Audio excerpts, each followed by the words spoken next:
Hello everyone, thanks for watching. This is Eric, KJ4YZI with HamRadioConcepts, and one of the most requested videos I've had since the very first Cobweb video I did, as well as the high gain vertical, was, Eric, we need a comparison. What do you think between the two? Should I get the high gain 9-band vertical, or should I get this new Cobweb with the 3040 add-on kit from MFJ and have an 8-band Cobweb? And, you know, it's a totally different antenna from A to B. But what I want to do is just put it on a switch with both of them in my backyard. The vertical is, again, lower than it should be, and so is the Cobweb. Both of these antennas in my backyard should be higher than they are. But I couldn't get the vertical any higher with the power lines, and the Cobweb I only have set up on a tripod without it blowing over. I haven't permanently mounted it yet. So my idea is to put it on a switch and see what it does A to B. You know, what the signals sound like received. Everybody wants to know which one receives better, the horizontal MFJ Cobweb or the 9-band vertical by high gain. So we're going to check that out. I'll do my best to tune around, find some signals, and see the difference between Cobweb and vertical and see what happens. You know, because some people can't set up the vertical, and some people want the Cobweb because they have room for it. And they also want an antenna. Like me, I don't use a tuner. So I like having these antennas because I can cut them and tune them where I want them, and they're there. So I can go band hopping, and usually I can go from digital to sideband phone portion without having to tune. But I don't need a tuner. I'm not loading up a wire. Every single band on this thing is resonant where I need it. So let's check it out.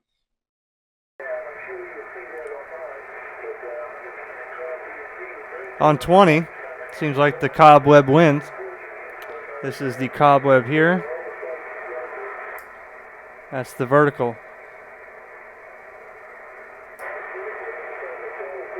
Now the signal is pretty low. Not able to discern what he's saying, but I can hear him. And then you can't hear him.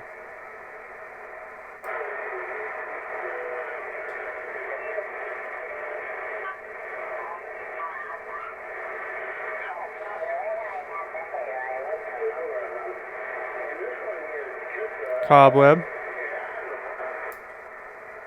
vertical.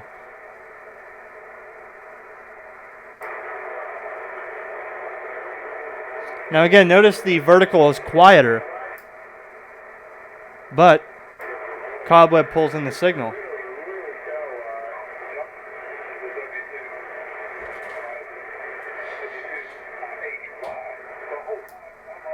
So I can hear him on the vertical there. No signal though. And it comes down to a S3. Now on 30 meters, we're listening to FT8. Right now that's the Cobweb. And I'll wait until the next round. Let's see. Okay, after this 15 seconds, I'll switch over to the Cobweb again, or to the vertical, and see the difference.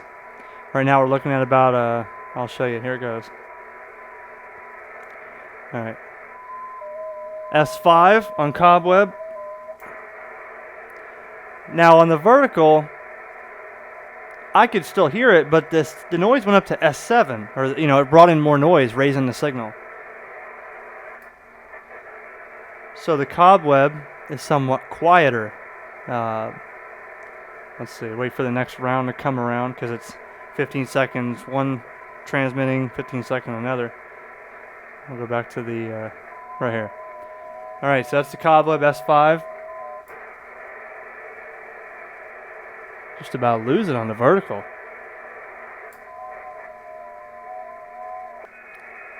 Found some CW here on 40 during the day, and it seems like the vertical is operating just as well as the Cobweb is on 40. Let's listen. Right now I'm on the vertical, and I'll switch to the Cobweb here.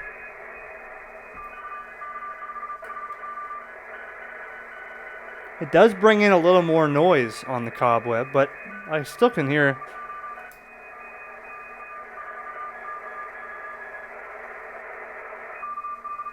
Vertical, Cobweb.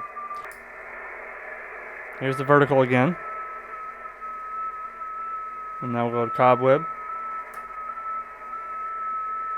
So what I'm noticing is on 40, for some reason, the Cobweb is noisier in general. The signals by ear are about the same, but the S meter is coming up due to, I think, a little more noise floor coming in there. And that's only happening on 40. So I'm guessing it's probably either the way the antenna is, a 33-foot vertical on 40 versus maybe the horizontal, loop on Cobweb in my area in the vicinity here. It seems like I'd rather use the vertical on 40 instead of the Cobweb in my situation. Now, this may change in your situation. Also, remember, it may change if the person you're talking to is on vertical and you're on vertical. It may do you a lot better. But if you can't put up a vertical for 40, the next best thing would be the Cobweb due to size. Some slow scan here on 20. That's on the Cobweb. That's on the vertical. I could still hear it, but don't really see the signal. S9. All right, there's always some JT65 and FT8 on here, mostly FT8 nowadays. Here's the vertical. Ready? To the Cobweb. And here we go. Cobweb. Back to the vertical.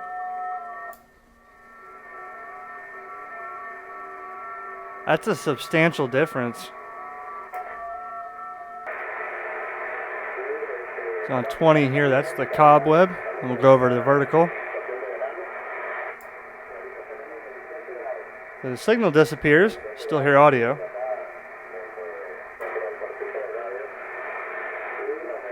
So a 5.4 down to no signal.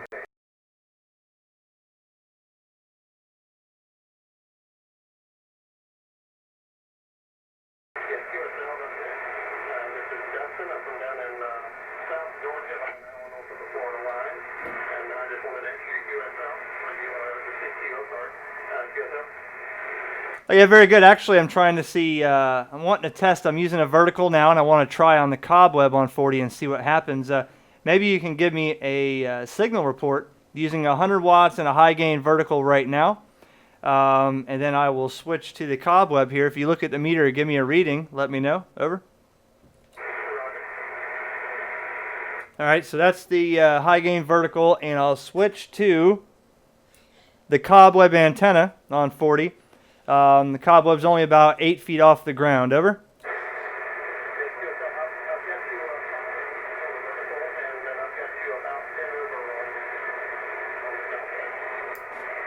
All right, I didn't hear that. Try it again. I'm back on the vertical. I've got you about 5 and 8 on the vertical, and then I've got you about 10 over on the Cobweb.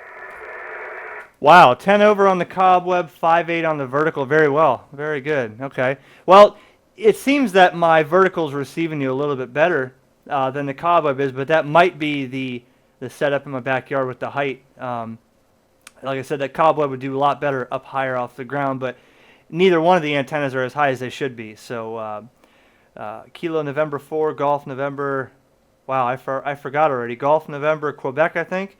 Kilo Juliet 4, Yankee Zulu India. Yeah, this is Kilo November 4, Golf November Yankee. Yeah, I think the band's shifting, and that's the difference in the shift in the band when I got you on that Cobweb. But anyway, I'm going to run, but I wanted to just answer your PQ there.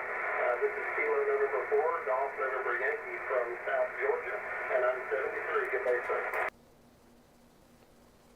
So to answer the question that I keep getting from people, Eric, would you rather have the Cobweb or the 8 or the 9 band vertical from high gain? Because I have both of them in my backyard. And if you asked me that question right now in my situation, the way both antennas are mounted, I would say the Cobweb, even though I've pushed that high gain a lot because I like that antenna.